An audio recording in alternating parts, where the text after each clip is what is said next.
नमस्कार, आप देख रहे हैं प्रभा साक्षी और मैं हूं आपके साथ रेणु तिवारी। हमारा खास प्रोग्राम है न्यूज़ रूम। मालदीव के राष्ट्रपति मोहम्मद मोइज्जू भारत में मोदी के शपथ ग्रहण में शामिल होने के लिए आए और एक नए कार्यकाल में भारत और मालदीव के साथ रिश्ते सुधारने की उम्मीद जता रहे थे।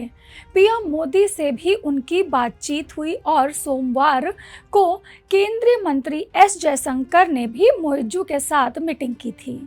जब मालदीव के राष्ट्रपति मोहम्मद मोइज्जू भारत में थे और घनिष्ठ और ऐतिहासिक संबंधों को बढ़ाने की बात कर रहे थे, उसी समय उनके देश में एक संसदीय समिति ने 3 समझौतों की समीक्षा की घोषणा कर दी।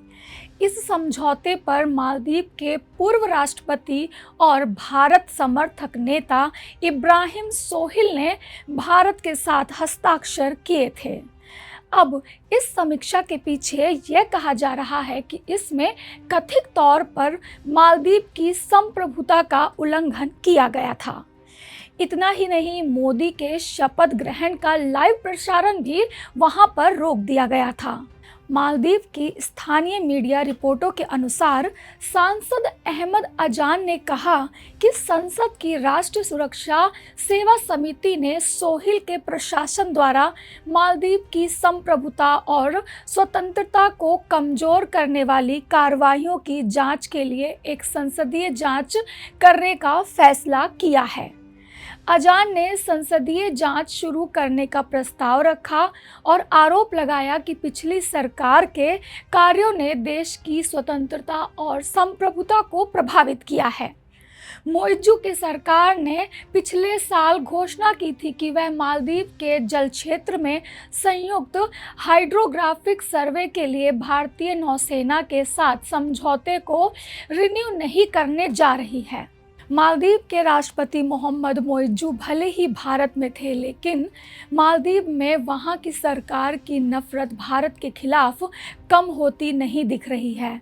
मोइज्जू भारत मोदी के शपथ ग्रहण में शामिल होने के लिए भारत आए थे, लेकिन शपथ ग्रहण में आने से पहले मोइज्जू की सरकार ने कहा था कि नरेंद्र मोदी के शपथ ग्रहण में शामिल होना उनके लिए सम्मान की बात होगी।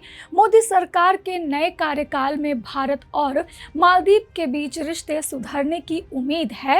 एक और रिश्ते सुधरने की बात कही जा रही है, तो दूसरी ओर मालदीव की सरकार प्रशासक पब्लिक सर्विस मीडिया ने मोदी के शपथ ग्रहण समारोह का लाइव प्रसारण आखिरी वक्त में रद्द कर दिया गया है। पिछले साल 17 नवंबर को मालदीव के राष्ट्रपति बनने के बाद मोइज्जू की यह पहली भारत यात्रा थी। मोइज्जू का रुख चीन समर्थक हमेशा से रहा है। उनके मालदीव के राष्ट्रपति पद पर आसीन होने के बाद भारत और मालदीव के संबंधों में भारी तनाव भी पैदा हो गया था। उन्होंने शपथ लेने के कुछ ही घंटों बाद अपने देश से भारतीय सैन्य कर्मियों को वापस बुलाए जाने की भी मांग की थी। इस महीने की शुरुआत में भारतीय सैन्य कर्मियों की जगह आम नागरिकों को तैनात किया गया था। शपथ ग्रहण समारोह में शामिल होने से पहले मोइज्जू को दिया गया निमंत्रण और फिर दिल्ली आना भारत और मालदीव के बीच हाल ही के तनावपूर्ण संबंधों के लिहाज से एक बहुत महत्वपूर्ण माना जा रहा था। उनको लग रहा था कि शायद मालदीव और भारत के संबंधों में सुधार हो सके, लेकिन जहां एक तरफ भारत आके मोइज्जू भारतीय नेताओं के साथ गलबहियां कर रहे थे, वहीं दूसरी तरफ वे अपने ही देश में भारत के खिलाफ साजिश रच रहे थे। अगर आप भी लेना चाहते हैं देश दुनिया की तमाम जानकारी, तो आज ही सब्सक्राइब करें हमारे चैनल को। साथ ही नीचे दिए बेल आइकन को जरूर दबाएं ताकि हर अपडेट आप तक पहुंच सके।